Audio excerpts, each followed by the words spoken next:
오늘은 시편 119편 17절부터 32절까지의 말씀을 함께 나눠보겠습니다. 앞서 살펴보았던 1절부터 16절에서는 복이 있는 사람이 누구인지, 그리고 청년이 무엇으로 그 길을 깨끗하게 할 수 있는지를 보았습니다. 거기서 강조된 것은 말씀을 따라 걷는 삶, 말씀을 마음에 두는 삶, 그리고 말씀을 즐거워하는 삶이었습니다.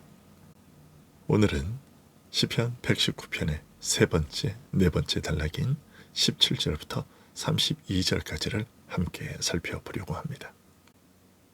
세 번째 단락인 17절부터 24절은 히브리어의 세 번째 알파벳인 김멜로 시작하고, 네 번째 단락인 25절부터 32절은 네 번째 알파벳인 달렛으로 시작합니다.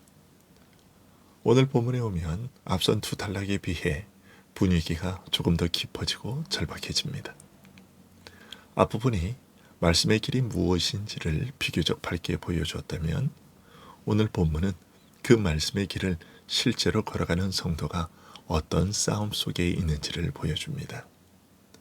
여기에는 나그네 의식이 있고, 조롱이 있고, 진토에 붙은 영혼이 있고, 눌림으로 녹아내리는 심령이 있습니다. 즉, 말씀을 사랑하는 삶이 가볍고 낭만적인 길인 것만은 아니라는 것이죠. 먼저 17절을 보시면 시인은 이렇게 기도합니다. 주의 종을 후대하여 살게 하소서. 그리하시면 주의 말씀을 지키리이다. 시인은 먼저 말씀을 지키게 해달라고만 하지 않고 나를 살게 해달라고 기도합니다. 죽은 심령에서는 말씀 순종이 나올 수 없기 때문이죠.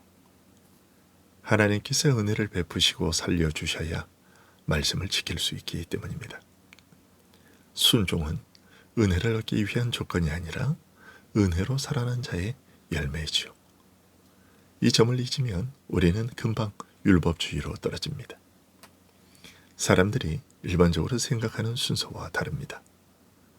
사람들은 호의를 입을 만한 행동을 한 후에 호의를 구하는 것이 이치에 합당하다고 생각합니다. 심지어 구원에 있어서도 동일하게 생각합니다. 구원을 얻을 만한 행동을 해야 구원을 요청할 수 있고 받을 수 있다고 생각합니다. 그러나 오늘 본문의 시인은 그렇지 않습니다. 주께서 나를 살려주십시오.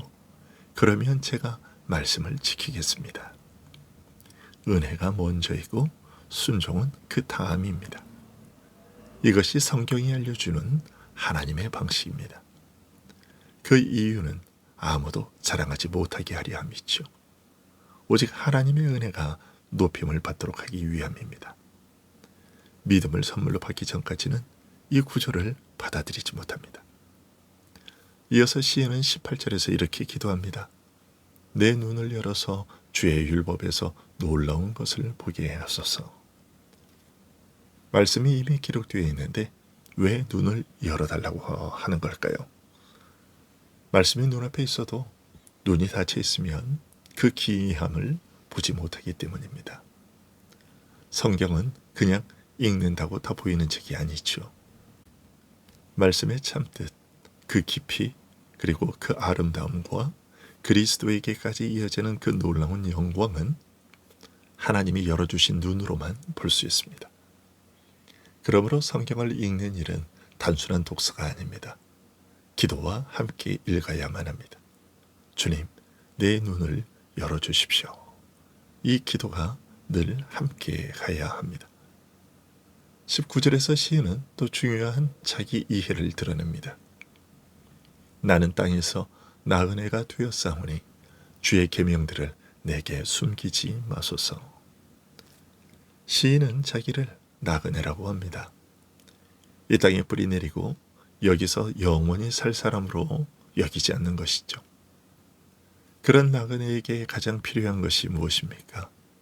길을 안내해 줄 지도가 필요합니다. 그러므로 시인은 곧바로 주의 계명들을 내게 숨기지 마소서라고 이어서 기도합니다. 나그네에게 말씀이 가려지면 길을 잃습니다. 교회가 이 땅에서 자꾸 방향을 잃는 이유는 나그네 됨을 잊고 정착민처럼 살기 때문이고 말씀을 길로 삼지 않기 때문입니다. 히브리서 11장이 말하는 것처럼 우리는 본향이 따로 있는 백성입니다.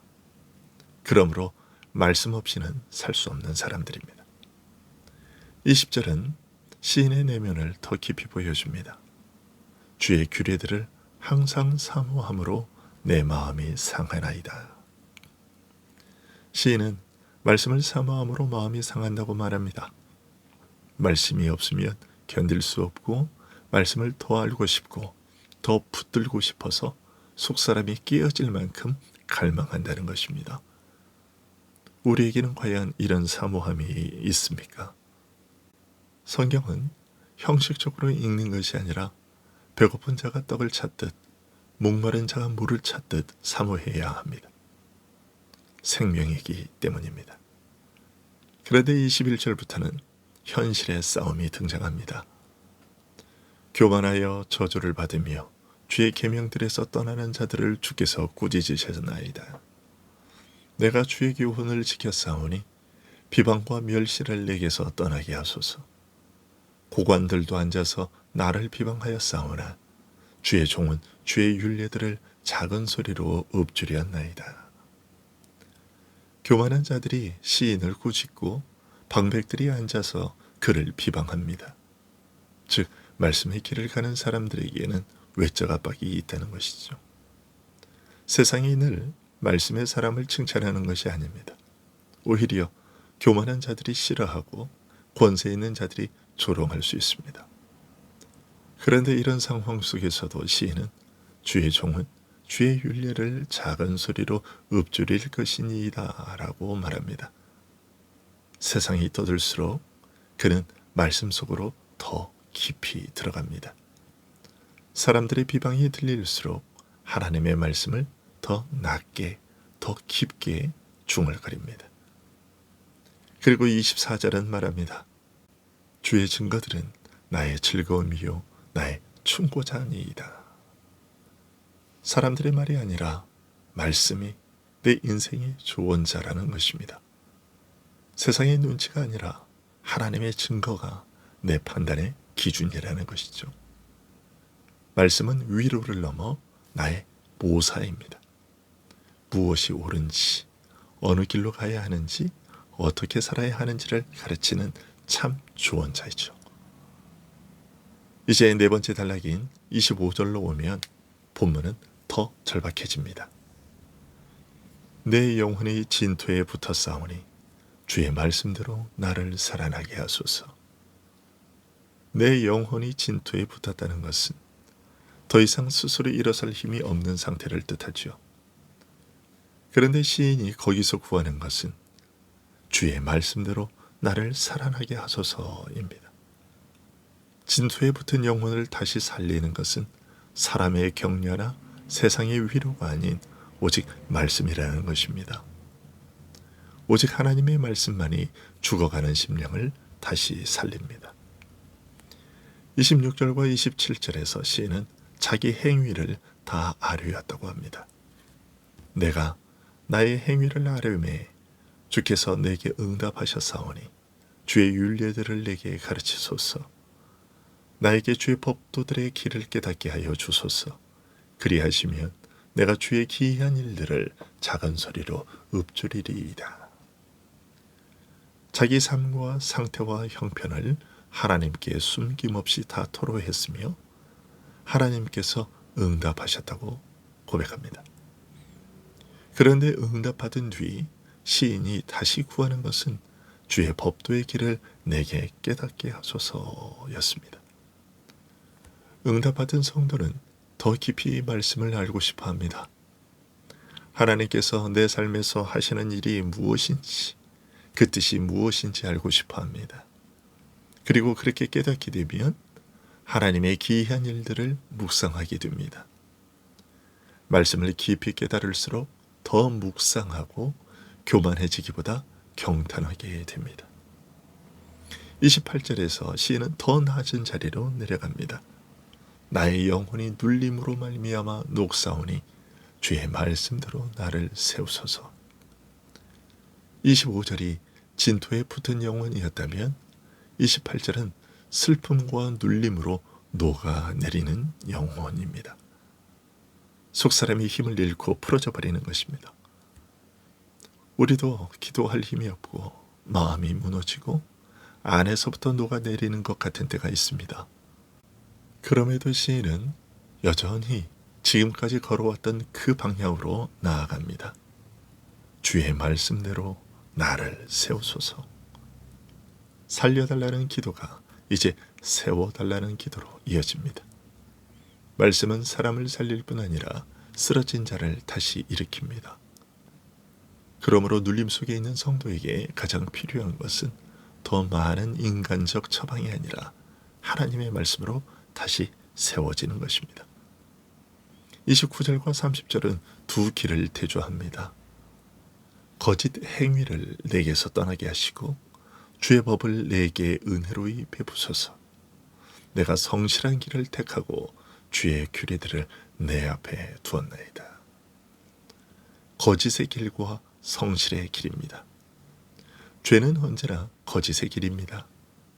하나님 없이도 살 수 있다는 거짓, 내 방식이 옳다는 거짓, 우상이 나를 살릴 수 있다는 거짓입니다. 그러나 성실의 길은 하나님의 진리 앞에서 바르게 걷는 길입니다.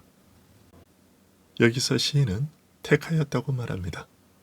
순종은 은혜를 말하는 수동성을 넘어 하나님의 은혜로 붙들리면서도 실제로 성실의 길을 택해야 합니다. 방향 전환인 동시에 말씀의 길을 선택하는 것이기도 합니다. 31절에서는 내가 주의 증거들에 밀착하여 싸우니 라고 합니다. 세상이 흔들고 영혼이 진토에 붙고 눌림으로 녹아내려도 시인은 말씀을 붙듭니다. 그리고 마지막 32절에서 놀라운 변화가 나옵니다. 앞에서는 진토에 붙어 있었고 녹아내리고 있었는데 이제는 내가 주의 계명들의 길로 달려가리다 라고 합니다. 어찌해야 이런 변화가 일어날까요? 주께서 내 마음을 넓히시오며입니다. 죄와 두려움과 슬픔은 사람의 마음을 좁게 만들지만 하나님의 은혜는 마음을 넓힙니다. 그러면 말씀의 길을 억지로 끌려가는 것이 아니라 달려가게 되죠. 이것이 복음 안에서의 순종입니다. 무거운 짐으로 질질 끌려가는 것이 아니라 하나님의 은혜가 마음을 넓히실 때 기쁜 마음으로 달려가게 됩니다.